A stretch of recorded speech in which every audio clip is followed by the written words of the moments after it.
Becoming a Bow Hunter is brought to you by Chief Dads. Chief Dads is my little program that I kickstarted at the start of this year or start of 2020, and really it's been an absolute gangbuster. It's been unreal to see the results that we've had with different dads from around the country.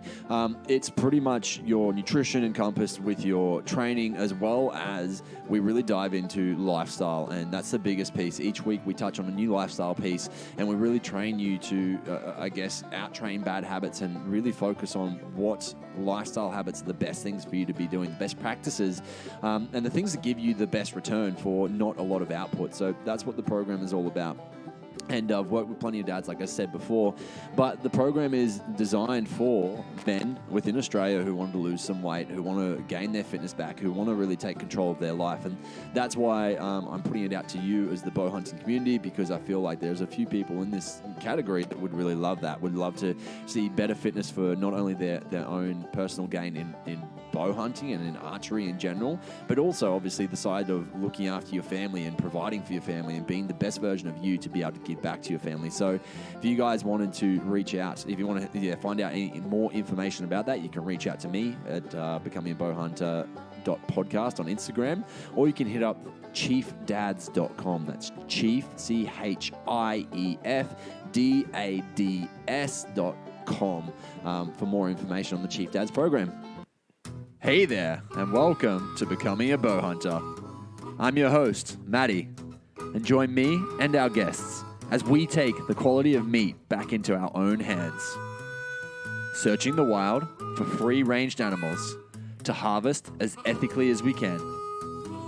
I interview a variety of specialists from the bow hunting community to help fast-track your journey as a bow hunter.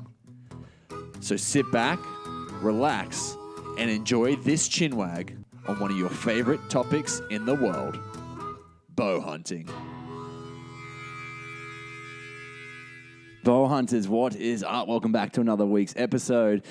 This week we have Ben Salleras, and this was actually recorded a few weeks ago compared to when I'm actually recording this intro to it. And I remember two things about the podcast that really stuck out. At the end of it, I just wanted to actually keep talking to him because the content was so good. And the other thing is that obviously, and I say this in the podcast quite a lot, like, mate, we need to get you on for another episode because once again, the content is good. So I'm not going to dive too deep into it. The podcast itself is really worth a listen. I hope you guys enjoy it. Please do me a solid, and if you are not already subscribed to the podcast, make sure you do that, and share it around with your friends, team. I hope you guys are enjoying having it back. Thank you very much for everyone who is reaching out for on Instagram. It's at becomingbowhunter.podcast. I'm enjoying having a little conversations with you guys, and as always, I hope you guys are getting out hunting. Enjoy the episode, team.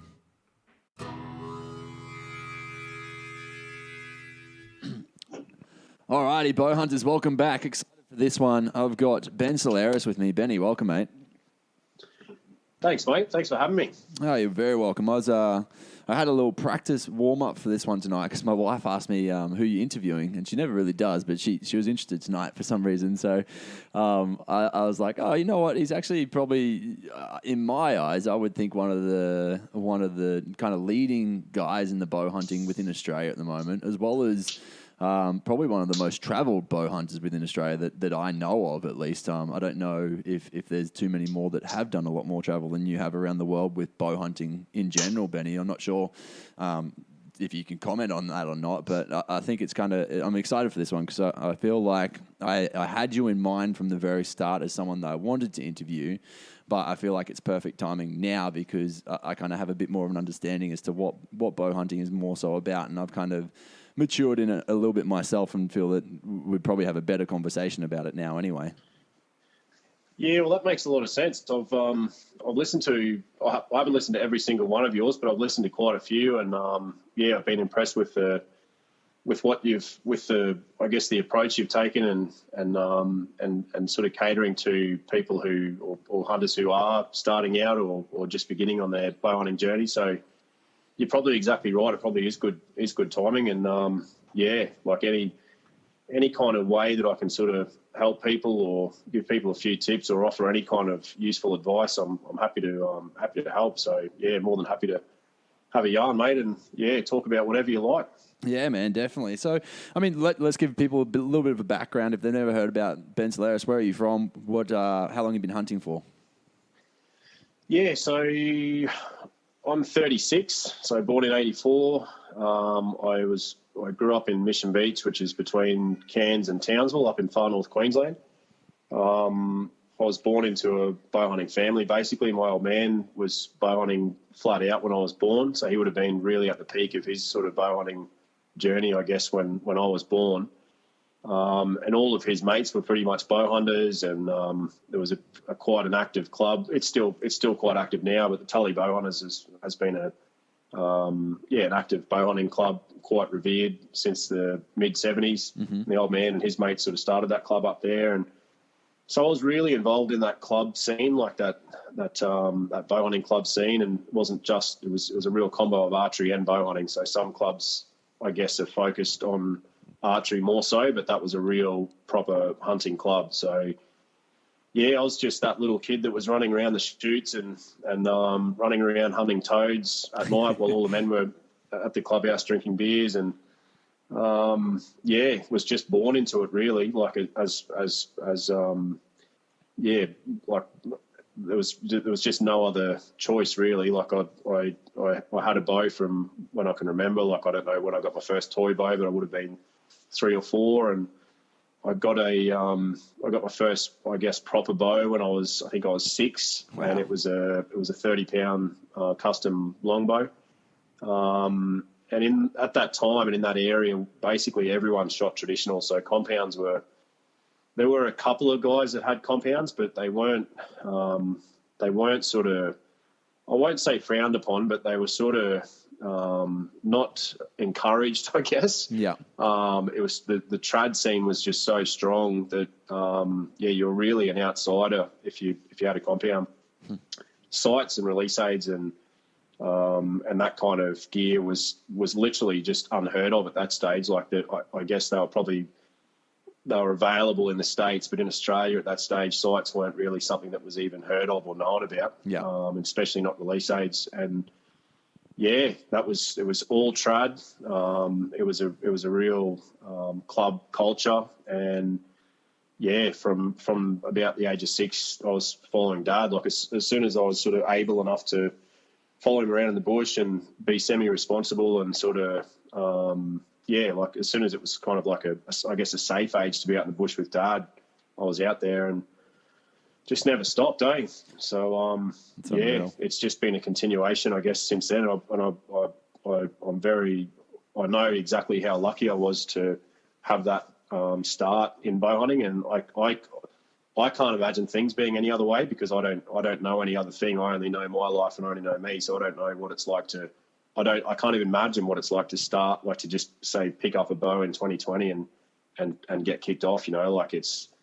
I don't know what that's like because I don't know any different. But I thank my lucky stars every day, and I can't imagine things being any different. And it actually scares me a bit to think of things being differently. Like, yeah, if Dad had been into something different other than bow hunting, I just can't imagine how life would have been. It's really, it's really an interesting thing to think about how life could have been if it wasn't for him and him getting into it, back in the 70s sort of thing. I think what's kind of exciting by that story is the fact that realistically, once it kind of starts, and I think a lot of people who listen to this listen to the podcast in general, they have the bug, like they've got the bow hunting bug as well, and it's me starting as a adult and going into it. It consumes a lot of my life just anyway, and we were talking about this before the podcast of how consuming kind of bow hunting actually is, but it's also exciting to know that even really 30 years down track that it still brings that amount of joy and passion and purpose to your life. Yeah, absolutely, yeah, and I can't imagine that changing while I can still function, like while I can still walk. I can't imagine anything changing. Yeah. But that said, I've noticed in just with my old man, like he, around the time that I sort of got my first ute and sort of had a proper job and finished uni and all that sort of stuff, and I was sort of out amongst it, that was about the time that he started to slow down and he got more into fishing, and he's still got a bow, or he's got a couple of bows, but he's never got arrows. Like the arrows are usually the struggle with him at the moment. But he definitely, his interest, he's still interested. Like he still is interested in what I'm up to, and he still comes on hunting trips. But his actual drive to actually hunt himself really diminished, I guess, when I was about 20, 21, 22, around there. Mm-hmm. And he really doesn't hunt now. He could, but he just never.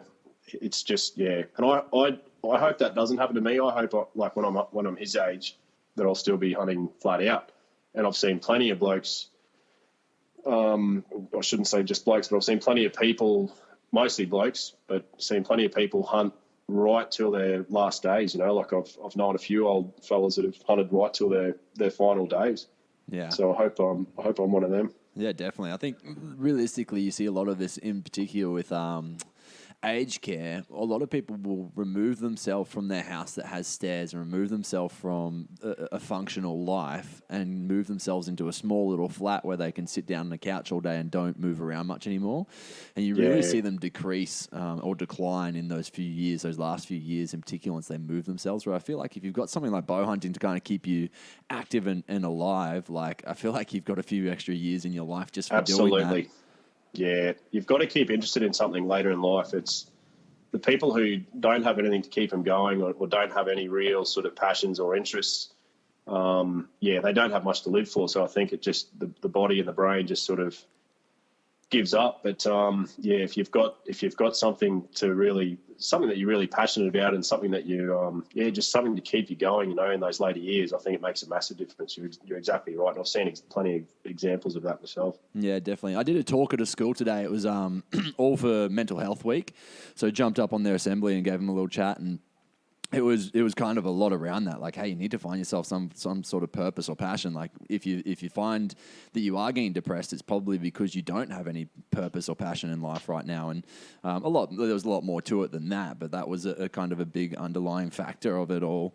But something that was really cool afterwards, they had the local tribe members, like the seniors of the native tribe, to come on in, and they did a smoking ceremony for everyone. So it's kind of like a smudging ceremony to remove negative energies and to help you to move forward, and have the guide of the spirits from the from the Aboriginals. And it was absolutely incredible to kind of experience that. I don't think at that age I would have actually enjoyed it at all, but to see it today, I said to one of the teachers, like, Jesus, I don't know if they're enjoying it as much as I am, but I was glad to be there.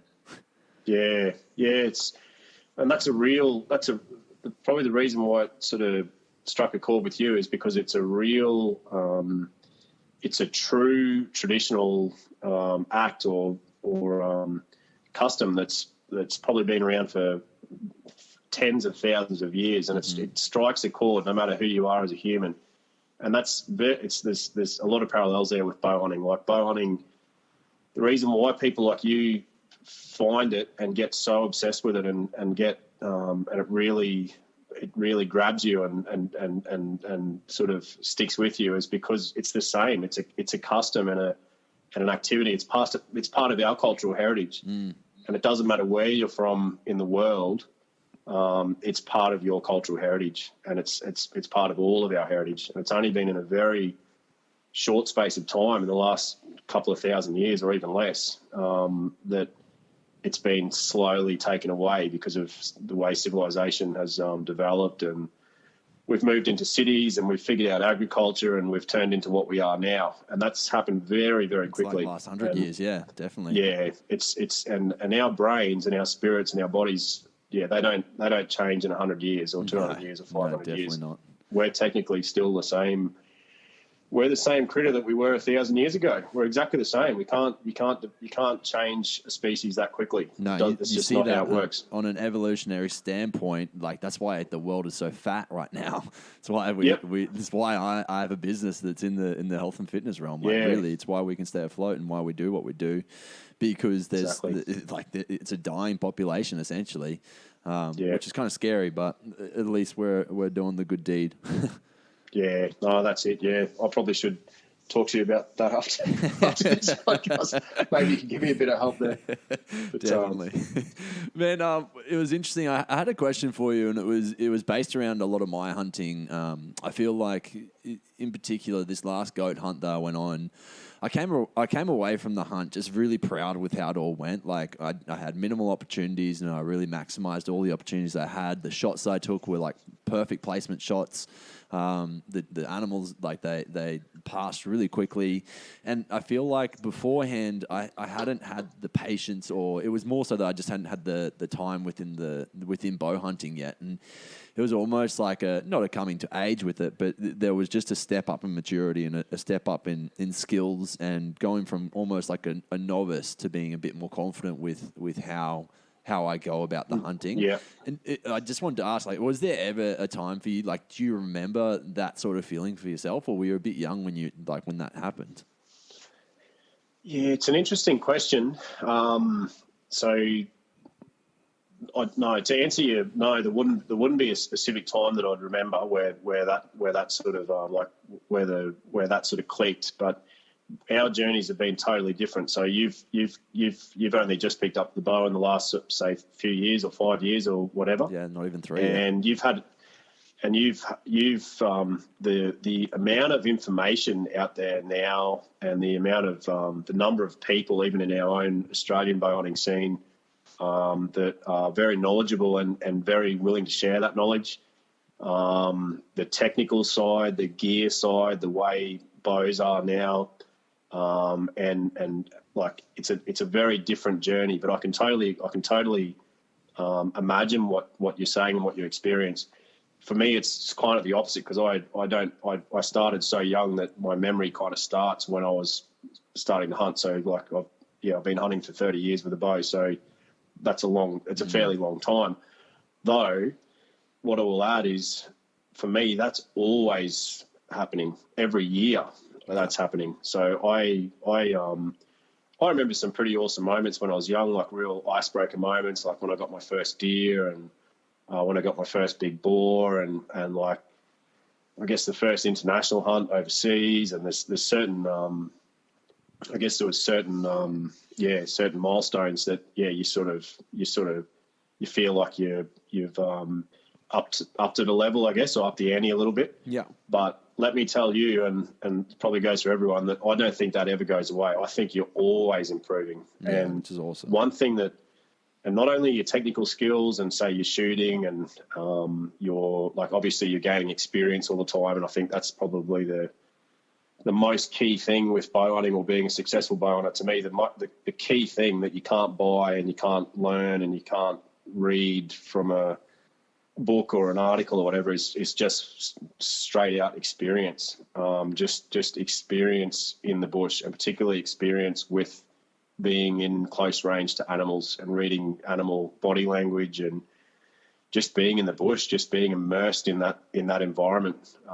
There's you can't trade that for anything. It's just you've got to earn it. There's no other way you can get it except just earning it and doing it. There's no shortcuts. I think that's kind of the best way to put it, because I definitely heard that a lot at the start, and even asking those questions a few years ago when I started the podcast.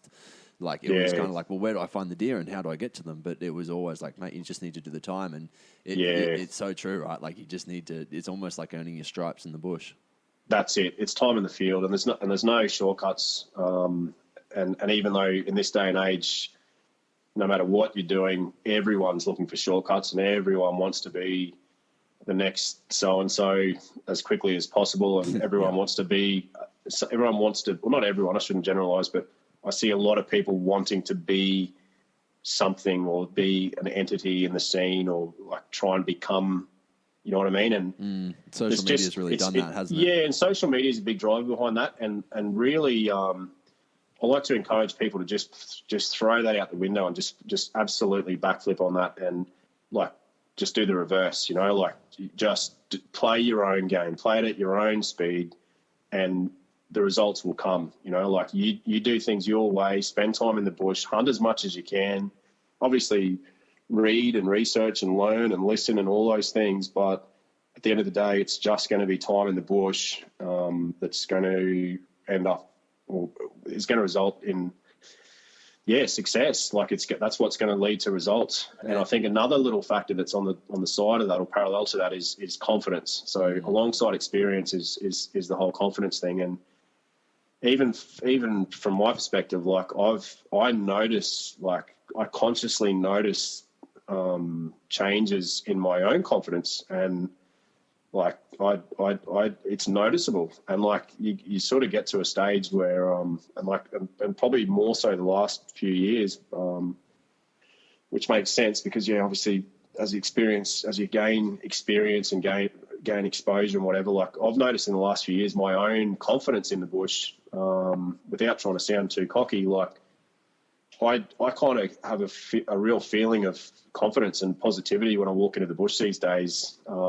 Whereas I think when you're younger or when you're less experienced, you sort of there's a lot more doubt, and you're a lot more hopeful that something good's going to happen, or you're hopeful that you're going to get a shot at something or whatever that animal is that you're chasing. Whereas I find these days it's more of a case of let me at them, like almost like a knowing that it's going to happen rather than when's it going to happen.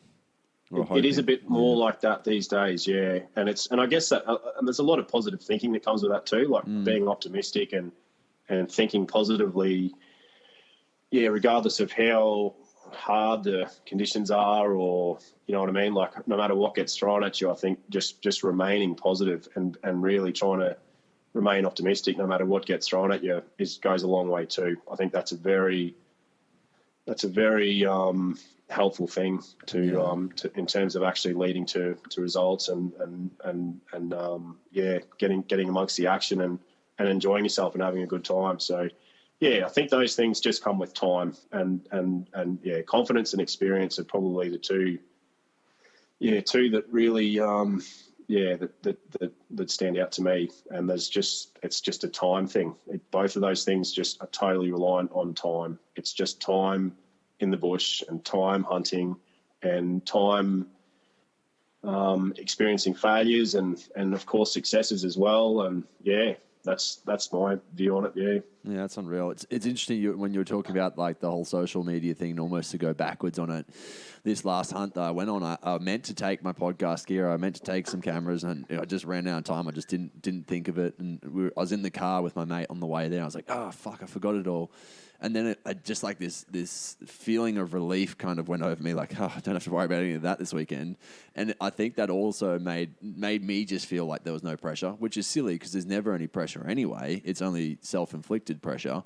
Yeah. But just not having that even as a thing to even think about. Like usually I'll even walk around with a GoPro on my head and just not even worry about that. It just really, it took that pressure off. It took that thought of any of that stuff off, really. And it's funny that that's even a thing because you're going out to enjoy yourself in the bush, but it's funny that's in the back of your head. Yeah. And it's just a product of just the way the world is now. Yeah, it's not modern living. It's not something to be ashamed of or think it's not weird. It's just like most people probably would have the same reaction in this day and age.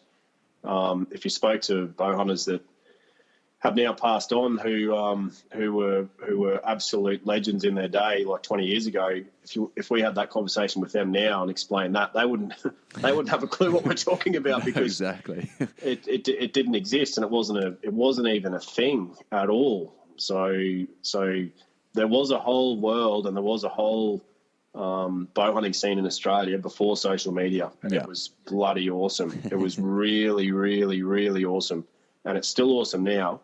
But it's I guess that would have been a bit of a learning for you. Maybe every couple of hunts do the same thing, just deliberately forget your phone. Yeah, exactly.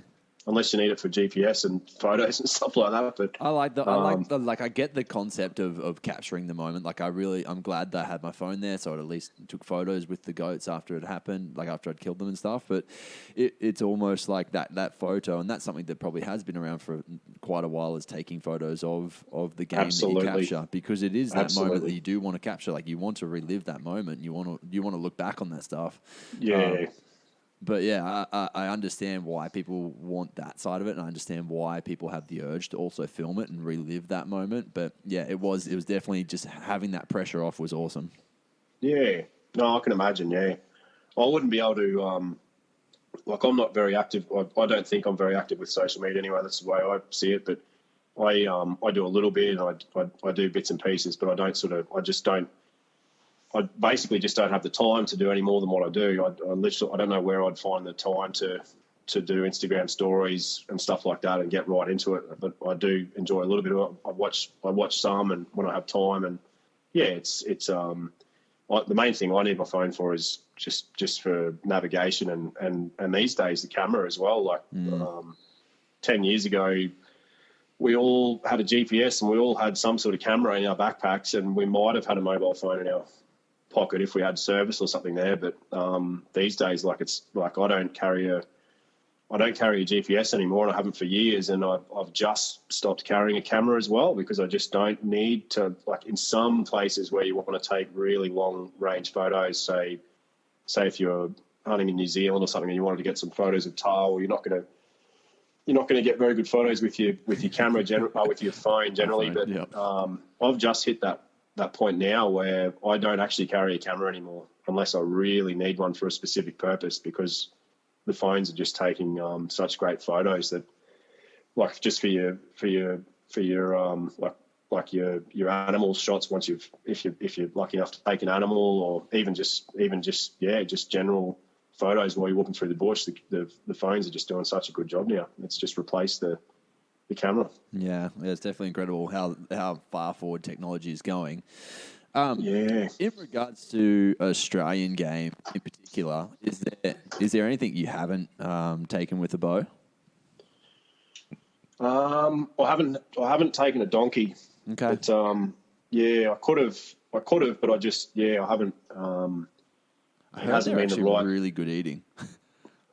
Well, I haven't heard that, but I wouldn't be surprised, and I would give it a crack. Yeah. But yeah, I just haven't sort of. I haven't seen many, and I haven't been in places where there is many. Yeah. I nearly got one the other day. I was with my mate Jake Gazborowski up the NT, and we saw one, and it was the only donkey we saw for the whole trip. He was actually hanging out with some Brumbies. Yeah. Okay. And I nearly, I had a bit of a half-hearted stalk on him, but didn't get a shot at him. But yeah, that's the only one, mate. Just a donkey. Yeah. And is it kind of like, is there a desire to go back through and do a better job? Sorry, when I say better job, I mean, do you still want to go back and do all the animals, but with bigger animals? Like, is there a desire to do trophy animals as such?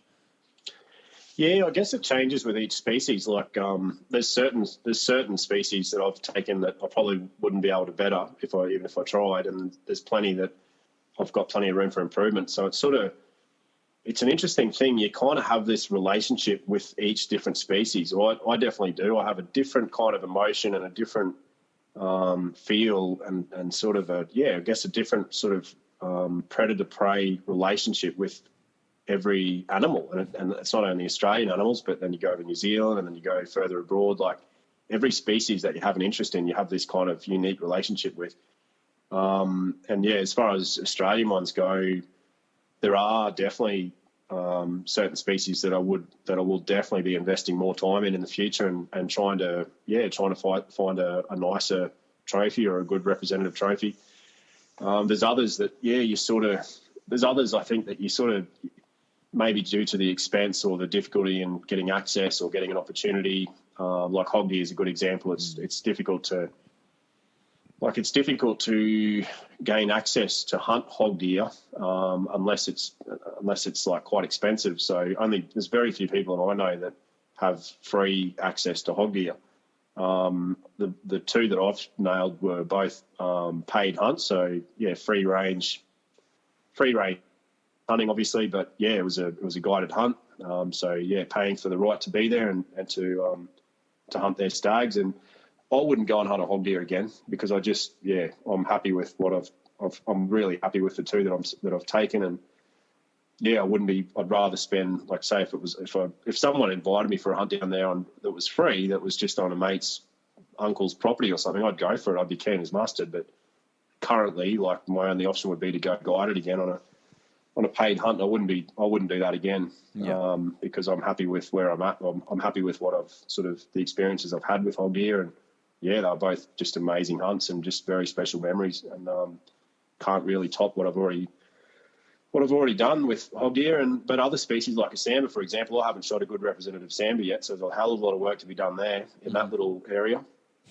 I've only shot one that was a spiker up in Coburg Peninsula, so I haven't even shot one in Victoria yet. Right, I didn't even know they were up there. Yeah, well, there's not many, but there's there is a few up there. Yeah, so the sambar, for example, is something I've got to put a lot of work into, and I've tried. I've spent a bit of time down there. I've hunted with a few mates down there and put in a bit of time, but I can definitely see myself, spending a lot more time. It might take me 10 years to pull a decent or to pull a nice representative stag. With sambar, you just don't know. Like it could happen next year. It could take many years. So, but yeah, like I think most species, you kind of, when the opportunity arises, you're going to take opportunities that you get. So, I pretty much every species in Australia, I'm sure I'll hunt again at some stage in my life, and some more than others. And how many countries have you actually hunted?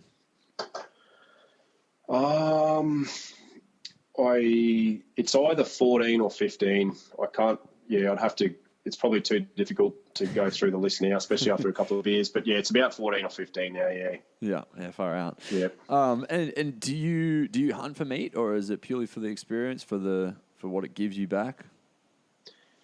It's always a combination, mate. So every species and every location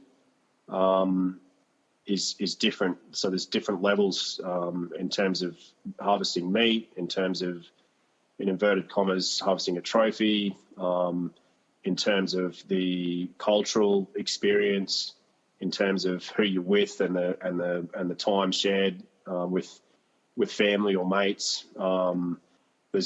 Or your partner, for example. Like I've had some really enjoyable hunts with my missus recently, and I really enjoy that as well. So there's these varying levels of all of those different factors on every hunt, and they're different on every single hunt. Like no two hunts are ever going to be the same, and the different sort of little levels of all those different factors is going to change every time. So I don't hunt solely for meat. I don't hunt solely for trophies or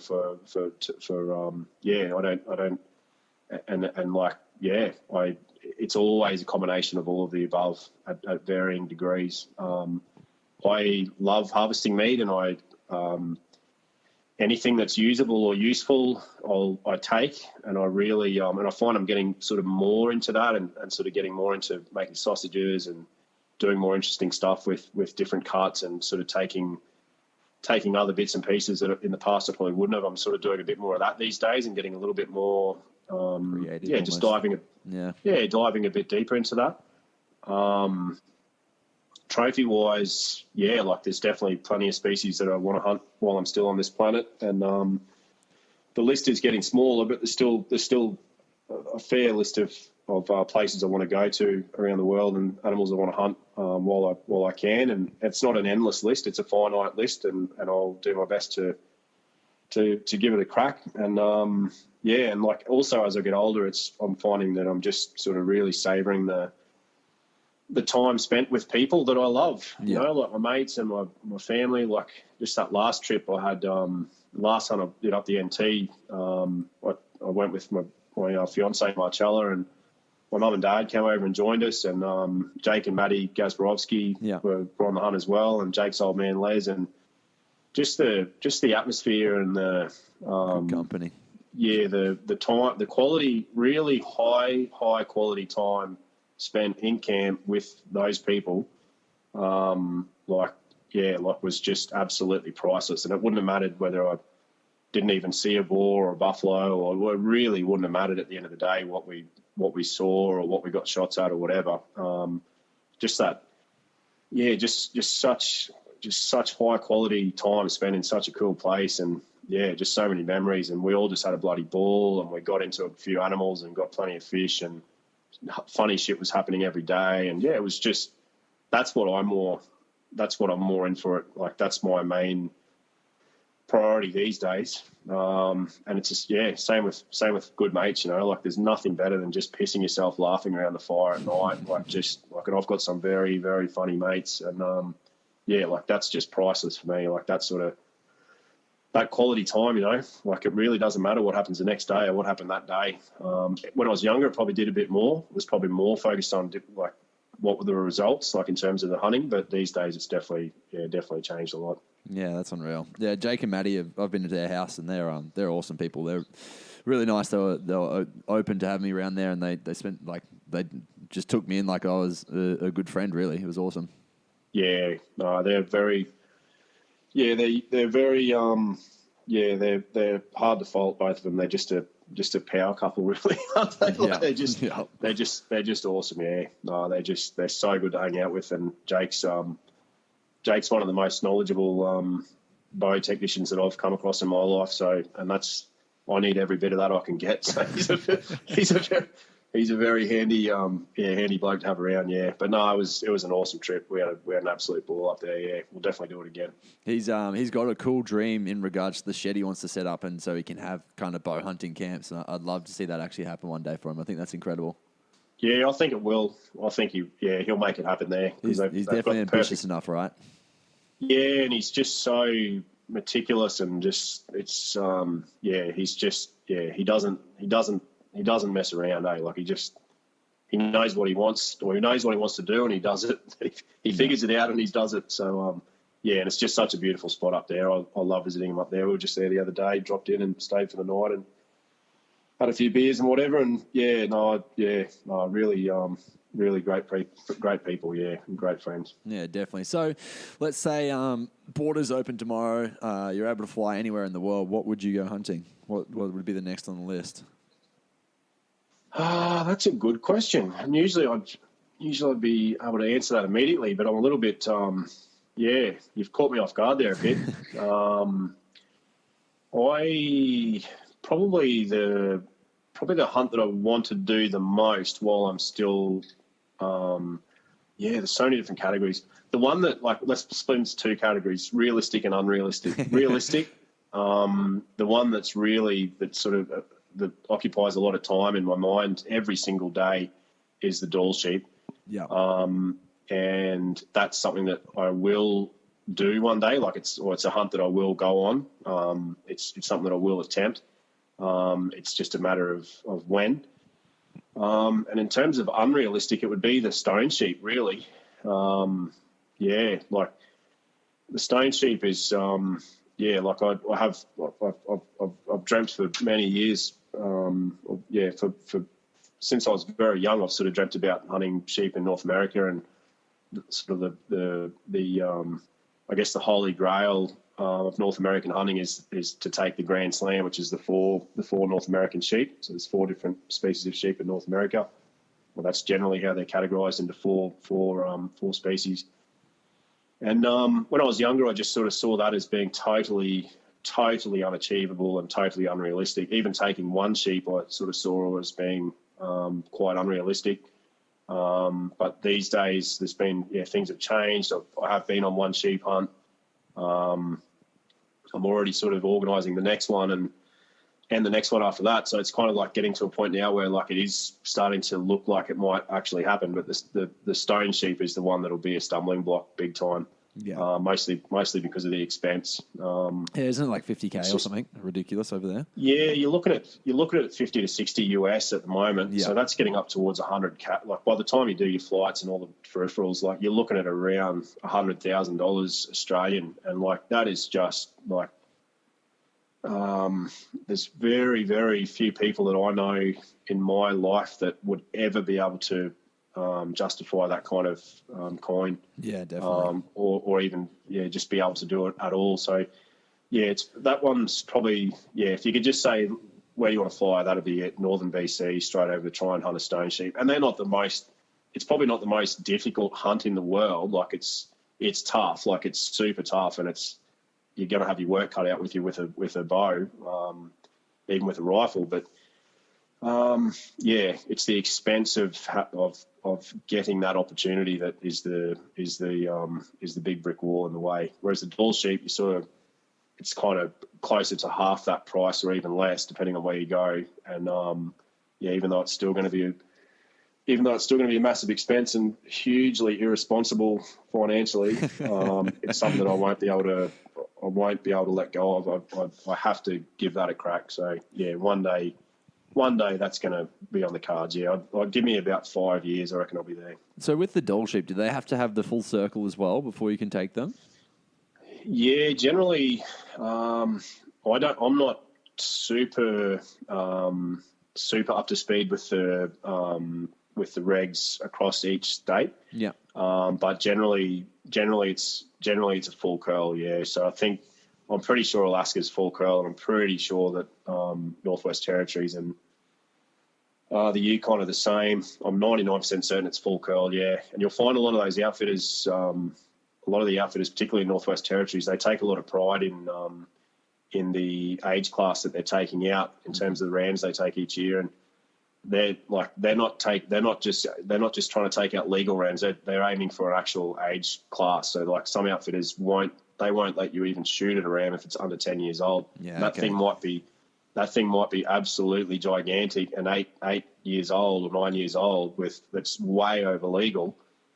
And that guide is going to pull you up and say, no, you're not shooting it. We're looking for a 10-year-old. So that's they're the kind of challenges that you're dealing with on a sheep hunt. Like that's the kind of thing you're going to have to sort of overcome. And I really like that. Struggle with that sort of stuff. I think that's awesome though. Like, right, because what they're trying to do and what their whole model is that's about it.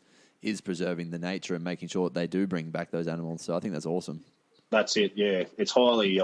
It's super commendable, and like they're willing to hold that standard for the betterment of the herd and to really maintain the age class in that herd, even if it means the occasional person missing out. Like if it was me, like if I had a crack at it, if I had a perfect shot opportunity at a massive 9-year-old ram that was way over legal, and the guide said, no, we're not taking him because he's not 10, he's only 9. That'd be a really hard thing to deal with. Like when you're spending that much money, I'd really struggle to swallow that pill. But they're so strict, and they're so they hold that standard so strongly that they're willing to take that. They're willing to accept that there's going to be clients that are going to be majorly pissed off. Like yeah, there will be some. I almost feel like they should put a waiver on it to start with, right? Like tell the crew before they get there. And I guess people kind of know. Yeah, exactly. Yeah, they would be. They'd be really clear. And that's one of the things like outfitters good outfitters are going to be really clear on those things before you get there. And so you're emotionally and mentally prepared, and you know the facts, and you know the drill, and you know all that stuff before you get there. Yeah. So, Whereas other hunts, like, say, for example, bighorn sheep in Alberta, like the first opportunity, like with a bow hunt in Alberta for bighorn sheep in the rut in November, the first opportunity you get at a legal ram, it's just a search for a legal ram. Got you. That whole hunt is just, it's a bonus if you get a really old ram that's huge and is way over legal, but the whole goal there is just to find a ram that's legal, and that's just how it is in that part of the world. Opportunities are extremely limited, and you could get lucky and shoot a giant, but you're just searching for a legal ram. The first one you get a shot at, you're gonna be going for. It's just different things. Those little details just change, I guess, between species and between areas and different regulations and different cultures, I guess, from state to state and place to place. And a little bit of a different question, but in regards to all of the animals all the species that you have had, what has been actually the best eating species?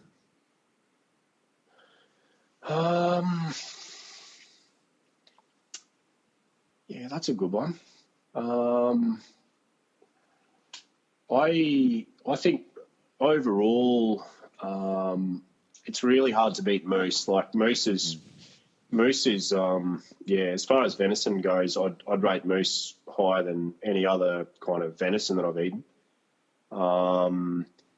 And one that really stands out is warthog. Like I remember having a warthog pasty in South Africa, and it was just absolutely out of this world. Warthog is a really, really nice meat as well. And you don't sort of hear that very often, but it really,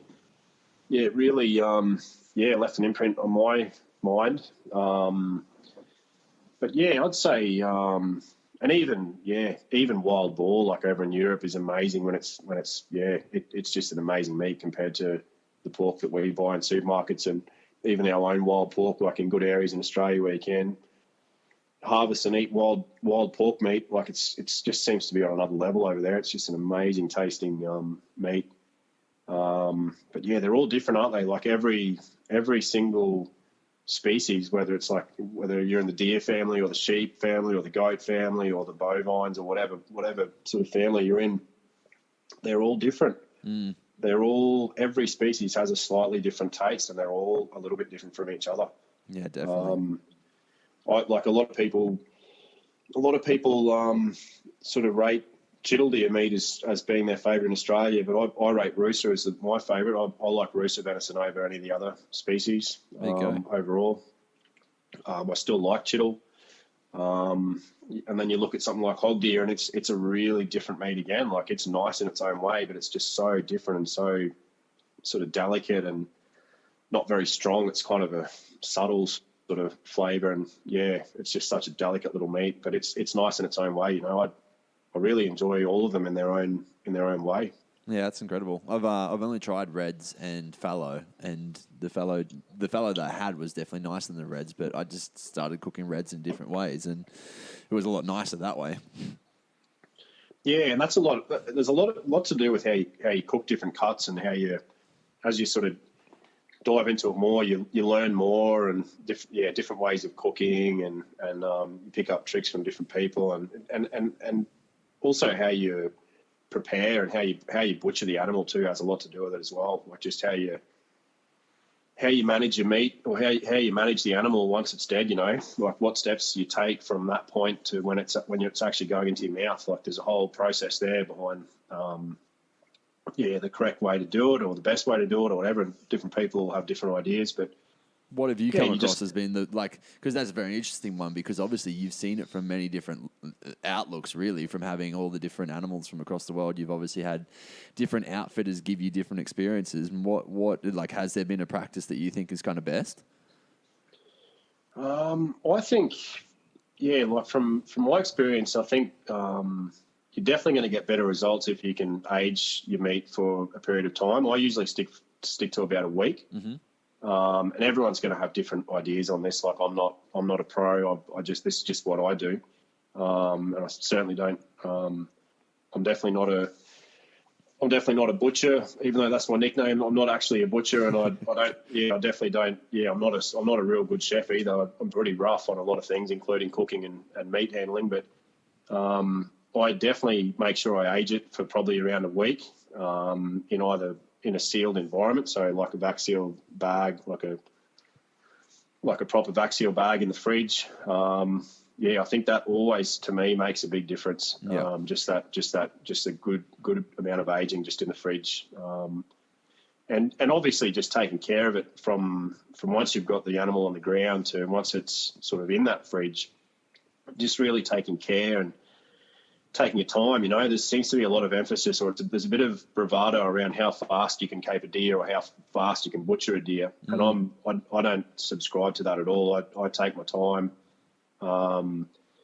Really absorb the moment and really, take your time. You know, just really, you've got an animal around, take the time to get it right, and keep it nice and clean, and really just don't froth out too much and try and get it all done too quickly. You know, just take it nice and slow. Get your cuts right. Get it hanging. Like you obviously want to hang. It's not the end of the world if you can't. In some situations you physically just can't, or you haven't got the right situation or resources to hang something. If you can't, well, it's not the end of the world. But you do want to try and hang stuff if you can for as long as you, or for as long as you can get away with, you know, and keeping it all the while keeping it cool. So when you're in hot weather, it's often a struggle to hang stuff for very long, particularly up like hunting chittle deer up in North Queensland in summer. Like you can't just even in the shade. Sometimes it's not cool enough to be good for the meat. So you sort of want to just hang it for maybe only a couple of hours, and then and then butcher it and get it into a refrigerated environment. Whereas in other places, like you can hang, like if it's below zero, you can just let it hang in a tree the whole hunt. You don't have to worry about it. It's basically in a freezer or in a fridge, just hanging there in the tree. So yeah, it's unreal. Depends on the situation, yeah. But it's interesting. I've been talking to a chef recently, and he actually just sent me through. He's been dry aging with fat around it. So he puts duck fat around the back straps, and then lets them hang for the week.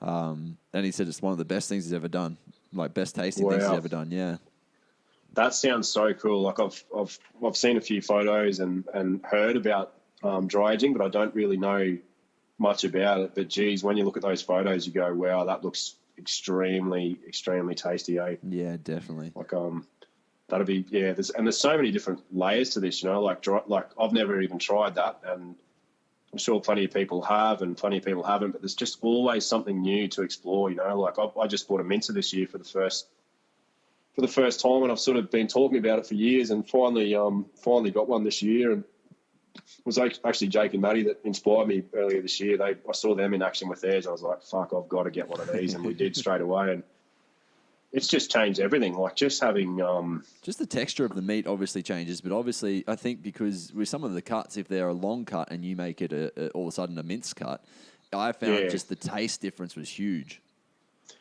Yeah, and you can keep a lot more that you usually would have not kept. Like there's always cuts. Like from my perspective anyway, and I might have been wasteful in the past, I don't know, but generally when I was younger, it was sort of back straps, maybe tenderloins, and front legs and back legs, and that was it. And there's plenty of people that'll happily, and I've done the same. Like plenty of times I've just taken the back legs and back straps. Like that's something that does happen depending on the situation and how much refrigeration access you've got and all that sort of stuff. So yeah. But I've noticed now I'm taking bloody everything, like all the neck meat, the calves, like every little bit that I can get, like I'm taking it, and it's getting used. And I actually think they're like the best cuts, right? Like neck meat is incredible. Yeah, done the right way. Yeah, and we've been making plenty of sausages this year, and the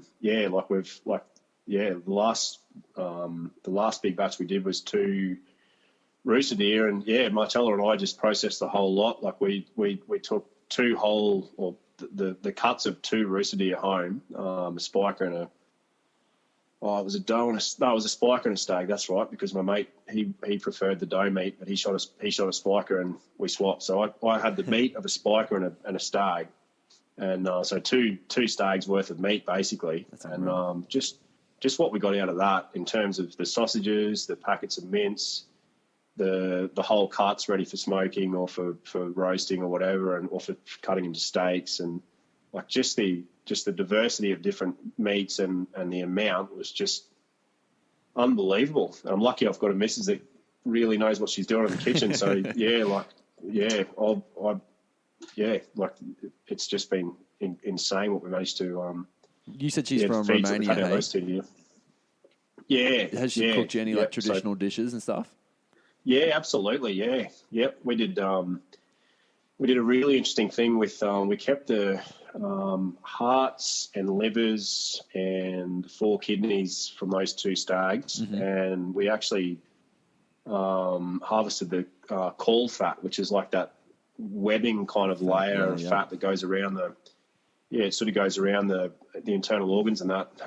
And often particularly with bow shots, often it sort of gets a bit messy or it gets sort of a bit destroyed or whatever. But the stag that I got this year, it was just perfectly, like no arrows had gone through that bit, and it was all just perfectly intact. So we harvested it really cleanly, and you sort of end up with a piece of caul fat that's like 2 meters by 1 meter. Wow. Like it's like 2 square meters of this stuff. So we kept it all.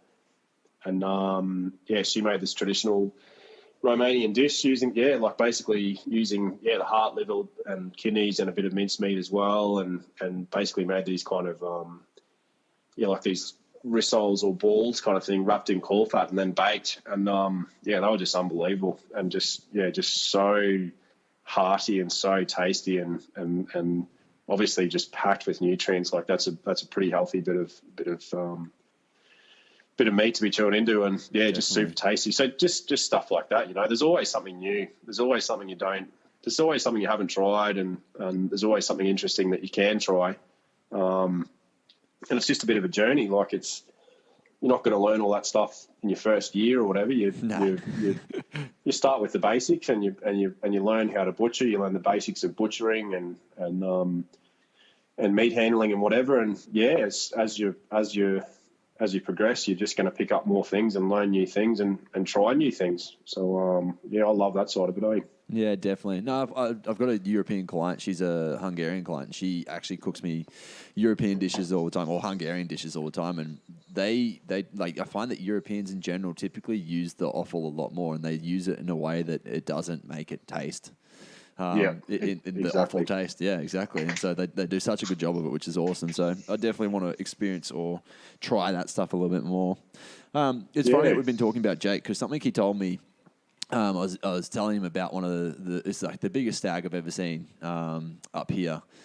And I was telling him all about it. And he's like, mate, you put in the time, you put in the effort, and make sure that once you get that deer down, that you pay him the respect and you get him taxidermied. You put in the money to make sure that you honour his life. And at first I didn't really get it, but the kind of deeper I get into it, the more I do understand where he was coming at. And something I noticed on one of your stories once on Instagram was a glimpse of your trophy room, and something that you have obviously done is taken the time to put in and get the taxidermy done.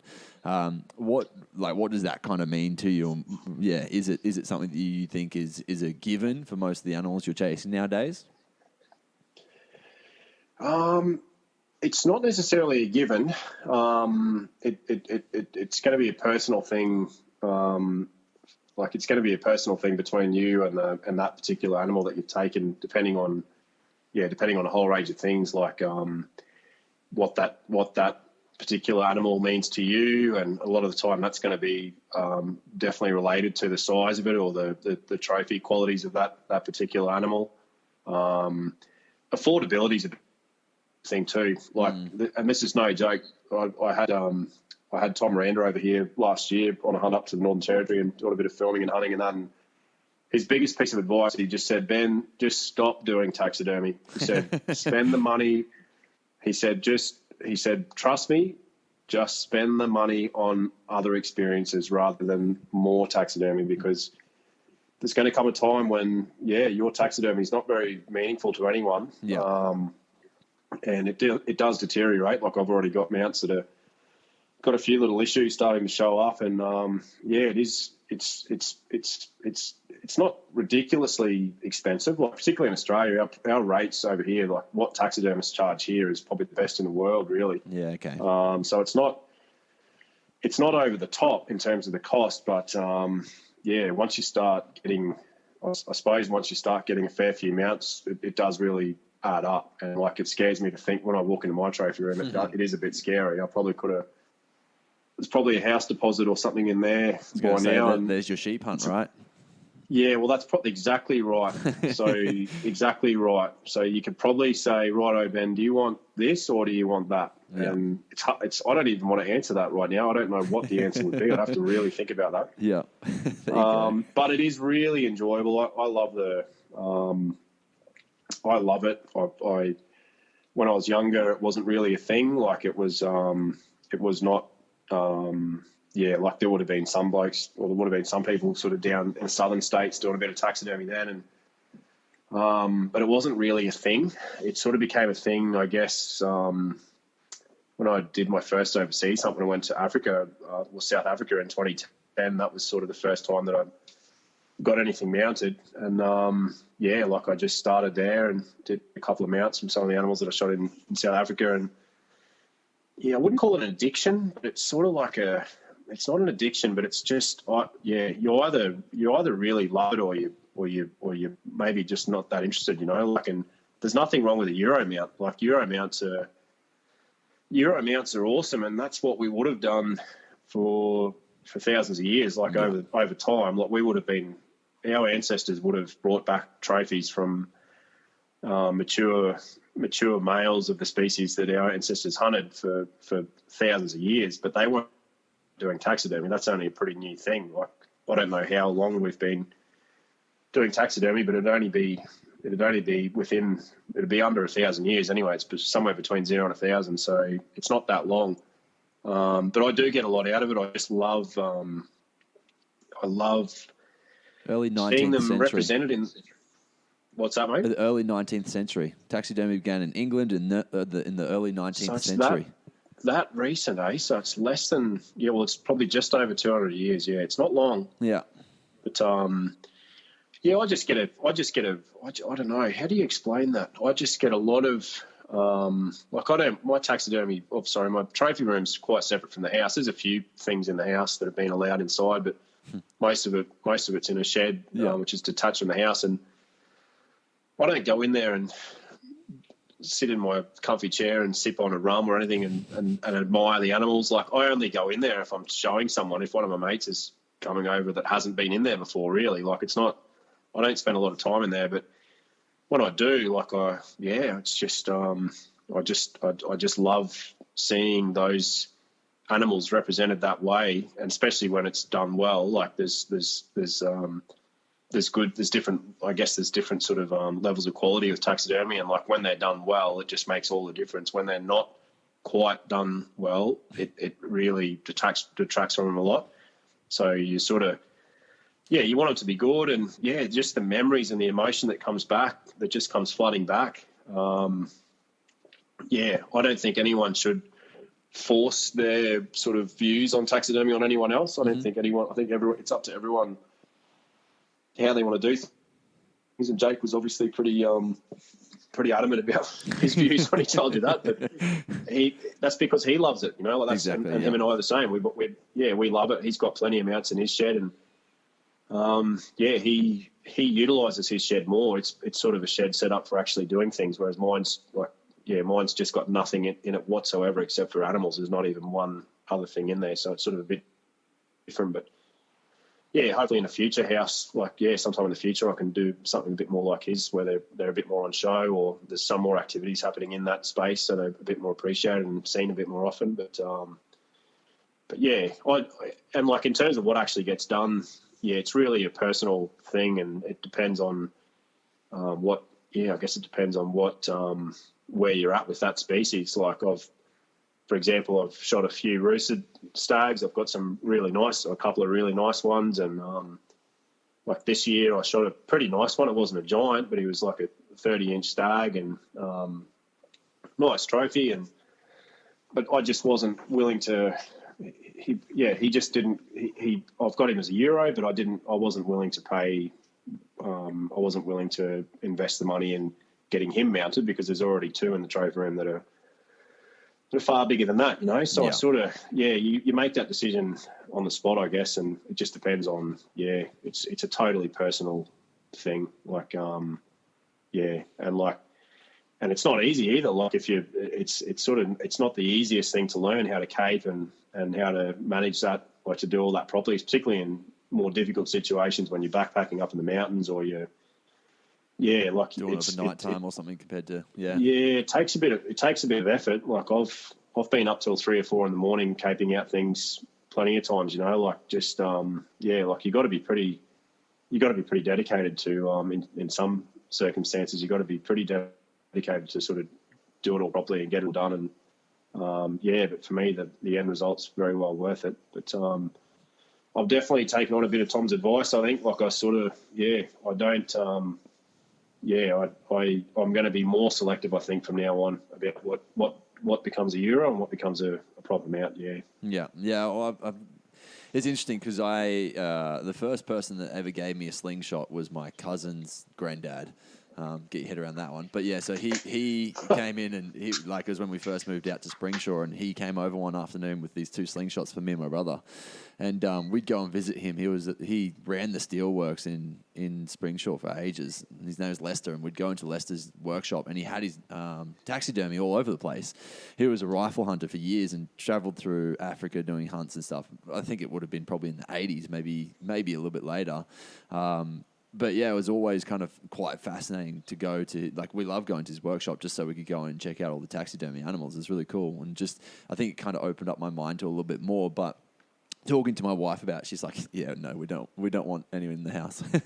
She's like, I'm happy for Euro mounts, but taxidermy is maybe a bit far. Yeah, it's funny.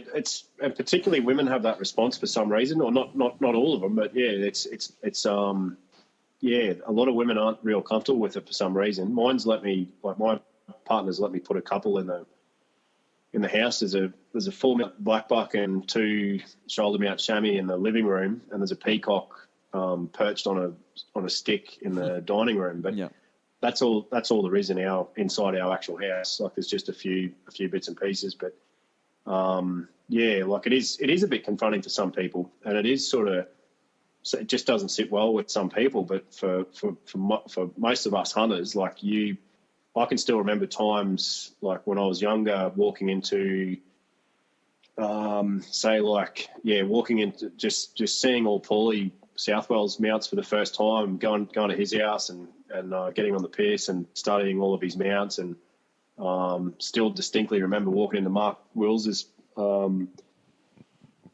trophy room for the first time. Old Willsy down at down the south coast there. Like, it was just mind-boggling. Like, it just made me just froth to the absolute max, and that inspired me. That just got me. It just makes your imagination run wild, and you just go, fuck, like if you know what I mean? Like, it just, I don't know. I find it really inspiring, particularly seeing other people's trophy rooms and other people's mounts. And yeah, I don't know. I love it. It's very detrimental to my bank account each year. And like, I'm not even joking. Like, that's actually serious. Yeah. But like, it's just, at the moment I'll still get, there's certain things I just won't be able to say no to. Like, if I got a dual sheep, it'd have to be a full body mount. There's no way knowing that I would be doing anything else. It would definitely be a full body. Yeah. And like, there's other species where, I'd be happy to go a shoulder or a pedestal or whatever. And you've just got to weigh up the costs and work out what's actually affordable and achievable. And but no, it's an interesting thing. Yeah, it is. It really is. We've already hit an hour. This has been an easy conversation so far. I've got a lot of questions I want to ask you, but we'll start to kind of wrap it up a little bit, Benny. But asking, or I guess in regards to Australia or animals in general, have you changed your setup much within Australia when you're hunting compared to when you're going overseas? Like, do you think that you can have one arrow for all animals within Australia, or do you feel that you need to change weights about depending on what you're chasing? Yeah, that's a good question. I used to change quite a bit. Like, I'd change between deer and pigs, for example. Even like 10 years ago, I'd change, and I'd redo my bow and use different setups. These days I do that less. I've sort of drifted more towards trying to have one arrow setup for everything. Mm-hmm. And the only exception to that, I guess, these days is like the last trip when I knew that I might be getting a shot at a buffalo, I just changed to a different broadhead and a slightly heavier broadhead. I went to a 175 grain Cayuga old school for that hunt, and usually I use pilot cut Gen 2s for everything. And like, look, no joke, that doesn't matter if it's hunting pigs up the Cape or hunting mid-Asian ibex in Kyrgyzstan. Like, that's literally the same broadhead and the same setup, because I know exactly what that thing does and how it works and how fail-safe it is. With buffalo, I just would go that little bit heavier. So, as a general rule for people that are sort of still learning or still sort of figuring stuff out, my personal view would be you probably want to go, if you're going on a buffalo hunt or you're going on a bantang hunt to hunt that animal, I would go a little bit heavier and definitely go to a 2-blade straight edge broadhead. I don't think that can be faulted, and that's my view. I don't know everything, but that's what I go to. And with softer game like deer and goats and small game and whatever, you can basically use anything that's a trustworthy, dependable, strong broadhead, as long as it's super, super, super sharp. And that's that's the key thing, is the sharpness. And that's one thing that I harp on a fair bit about, but I feel as though we're losing that understanding in Australia a bit, especially in the last 10 years, the importance of broadhead sharpness seems to be getting lost a little bit. And it was something that was drummed into me when I was a kid. And but yeah, I've heard some concerning reports from different people in the last say 5 or so years, where I just think that's getting lost a little bit. And to me, that's on par with accuracy. Like, you need to be able to, the two things you need to be able to do before you walk into the bush is shoot accurately, and you need to have razor sharp broadheads. They need to be able to shave the hair off your arm before you walk into the bush. Otherwise, don't go hunting. It's as simple as that. Yeah. As far as I'm concerned. And you owe it to the animal, and you owe it to the whole bow hunting community. We need to do things right, and we need to you want to get the cleanest, quickest, most effective kill, and that's all centered around a sharp broadhead. That is the thing that's going to do the damage. Yeah. Not which brand of camouflage you're using, not how fast your bow is, not how many Instagram stories you managed to pull off that day. It's just the sharpness of that broadhead and how well you can place that broadhead into the animal's body. That's all it is. Yeah, it's funny. So, I learned, unfortunately, the hard way. I was not shooting sharp broadheads, and I talked to an American guy, Ranch Fairy is his handle, and he's absolutely unreal to watch just how much he talks about it. And he's actually, I think he's like a cardiac surgeon or something like that. So he knows like arteries, he knows the veins, he knows capillaries very well. Yeah. And he was like, he just explained it to me very, very straightforward. He's like, mate, you just need to sharpen harder. Like, you need to do a good job of it. And that's a really cool podcast I did it would have been over a year ago now, but he just drilled it home, and it makes so much sense now that like once you hear it, you're like, of course, why would it not? Like, why would you not? But it was interesting that it hadn't really even crossed my mind. I kind of thought that products were going to be sharp enough just straight out of the packet, which I think is probably a common fault, right? A common thought. It's not your fault. It's probably just the product of it's a product of where the industry has gone and the way things are promoted and stuff like that. It's not. There'd be thousands of people out there that have thought the same thing or do think the same thing. There's even broadhead manufacturers in this country that I don't think quite really understand the importance of broadhead sharpness. Mm-hmm. Some are harder to sharpen than others. Some manufacturers are better at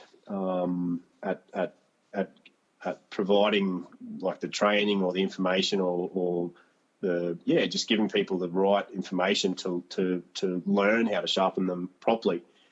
And then of course you've got broadheads that do legitimately come razor sharp, like most of your replaceable blade broadheads, like your muzzies and rads and that sort of thing, like those styles, they are razor sharp out of the packet. Any that I've ever shot anyway, any that I've tried, they are ready to go. They definitely are legit ready to go. They are razor sharp. You can't get any sharper really than that. But your resharpenable ones is where the issue is. And it's a training thing and it's a culture thing. Like, people have just got to. It's just got to be drilled into people. And I was lucky; it just got drilled into me when I was a kid. There was there was just no. You just didn't walk into the bush unless you could shave the hairs off your arm with ease. You just weren't going hunting, and it's just been lost a little bit, I think. And I'll probably harp on a bit about it, but I'm going to keep harping on about it while I'm alive. I'll just keep hammering that because I just think that's really important and something we've dropped the ball on a little bit in some ways. What's your go-to for sharpening? Do you use a file or are you some other method? I'm mostly using, or pretty much exclusively using, the Gen 2 pilot cuts at the moment. Yep. And the guys have done a very good job of sort of explaining to the consumer how to sharpen those heads. And they're a bit tricky because they've got a double edge on the blade, as you would know. It's not a straight blade. A straight edge blade is far easier. The pilot cut's just a little bit trickier, but if you're just willing to put the time in and listen to the instructions and the info that the guys have, that's on their website, they recommend a 150 mil half round file, and it just takes practice. It's just like shooting your bow. You need to be a good shot, and you need to be effective with your bow and be able to place the arrow in the right spot. So that's something you need to practice, and you're going to spend thousands of hours practicing with your bow over your lifetime. And just as important is being able to make sure that your broadheads are sharp. So you need to, if it's hard or you struggle, you just have to be persistent and just keep going till you learn. And I don't know everything about sharpening broadheads. I know people that are far more cluey than me with like just knowing how steel works and knowing how just getting the angles exactly right and whatever. But you've just got to figure it out. And that's no matter what broadhead I use, like I just figure it out. There's some that are really tough. Like I won't name names, but there are some that are just very, very physically very difficult for a normal person with normal gear to get really sharp or to the proper to the right level of sharpness. Like there are some that are just inherently very difficult, and unless you really know what you're doing or you're really patient or whatever, you're going to struggle. Yeah. And then there's plenty that are really easy. There's plenty that are very straightforward. So it's just a case of persisting and learning and asking questions and just working at it until you've got it figured out. Yeah, definitely. And then once you've got it figured out, you don't sort of forget it. Like a pilot cut now, the first time I ever went to sharpen one, I did have to stuff around a bit for the first little while, just maybe for the first half hour. And then once I got it figured out, I was like, bang, that's it. That's the style. That's what you've got to do. Yeah. And then you don't lose that. It stays with you. I just did some work with Grant Rand, one of the owners of Cayuga, and it absolutely fascinated me to figure out, like, to hear their process and how much they actually go through, how much testing they do, actually once they get the product, the testability that they have to go through before they'll even package it up and stuff. It was quite cool to hear. Yeah, it's almost probably the level of genuine engineering and thought that goes into their broadheads is probably unparalleled in the world. And I'm not just talking it up because they're my mates or anything. Like I can't think of any company, even in the States, that's gone to that level in terms of the real thinking behind the engineering behind the broadhead, rather than just pure marketing and sort of taking ideas from others and whatever. They've really come up with their own original ideas and really engineered them to work. And we're lucky in Australia because we do get a lot of hunting under our belts each year. Like Aussie bowhunters are incredibly blessed with the opportunities we get compared to pretty much anyone in the world. We get the opportunities to hunt a lot per year. So the amount of testing that's gone into those heads, and it's a real credit to them. And like if they sort of they've really focused on the engineering and the design a hell of a lot. And if they now start to focus on a little bit more of the marketing and starting to crack into other markets and that, they'll be unbeatable because it's not just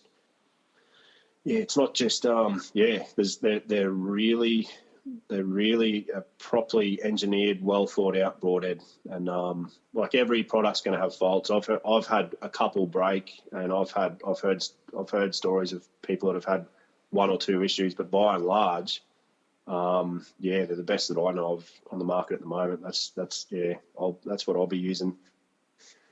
Plus, they're good. That's what I'll be using for the foreseeable future. Yeah, for any animal that I can think of. Yeah, I just bloody love them. Yeah.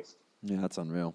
Well, Benny, I'm going to have to wrap things up because, time-wise, but it just means we're going to have a part two because there's a lot of things we didn't even get to touch on. I just want to also point people in the direction of silent pursuits. I know things will be a little bit slower right now given the current state of the world, but I know that once everything reopens, it will kind of be back into full swing. So that's your company where you kind of help people to get to many places all over the world, right? In regards to guided or not, is it guided hunts, all of them? Yeah, basically, yeah. Yeah. Just connecting people to hunts all around the world. So you might call it a hunting consultancy or a booking agent or whatever you want to call it. But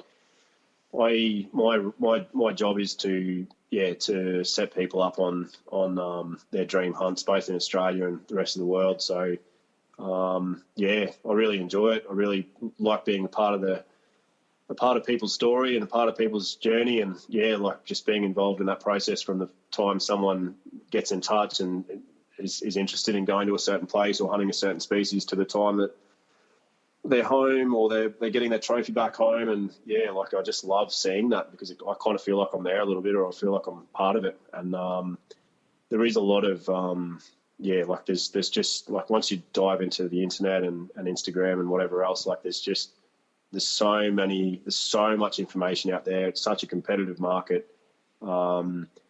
And it is hard, particularly for the average Aussie bow hunter. It's if someone just dreams of hunting a particular species somewhere, like it's really hard to choose, like to figure it out.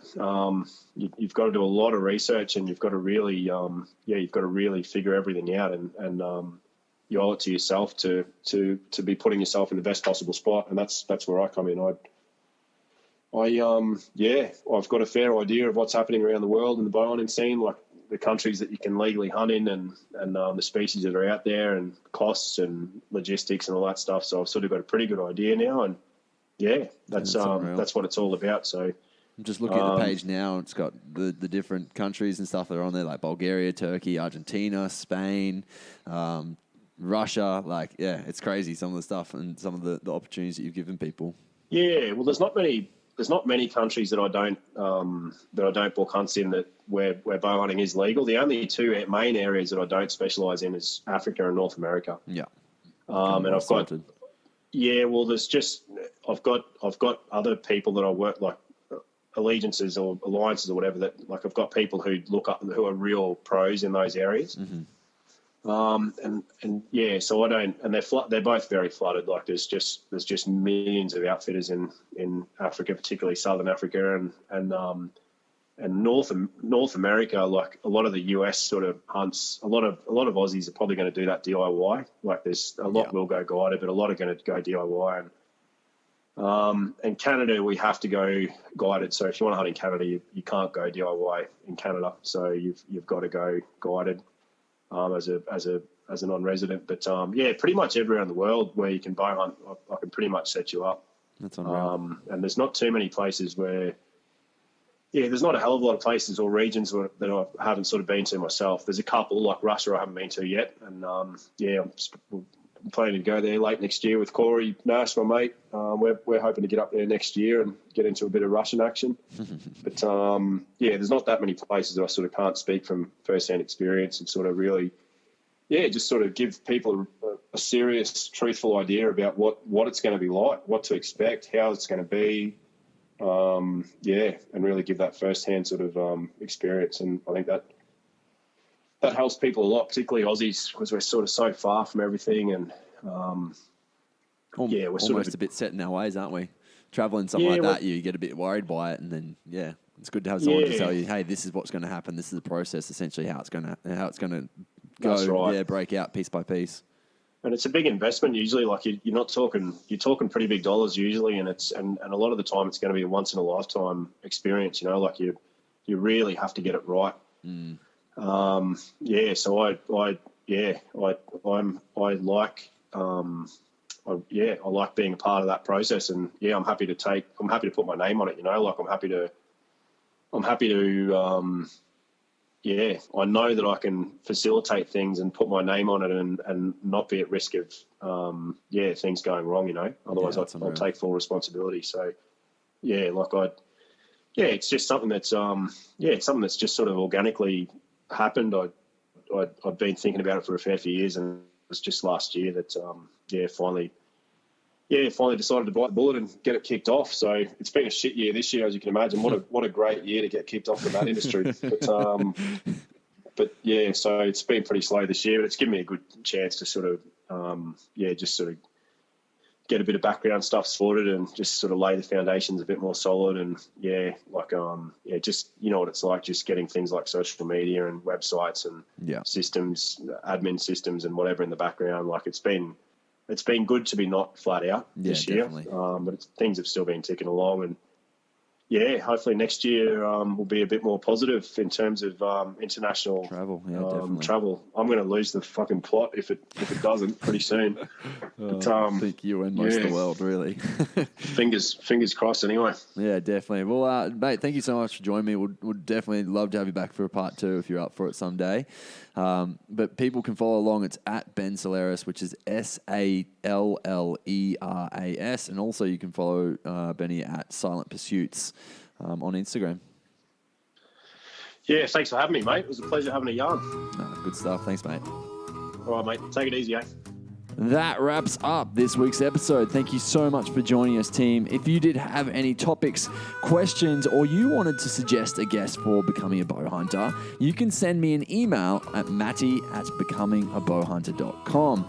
If you are enjoying the show or you've enjoyed in particular episodes, please do me a solid and share it around with your friends. If you are not already, please hit the subscribe button, as the more subscribers we get, the higher the podcast gets ranked, and that definitely helps out for showing it to other individuals.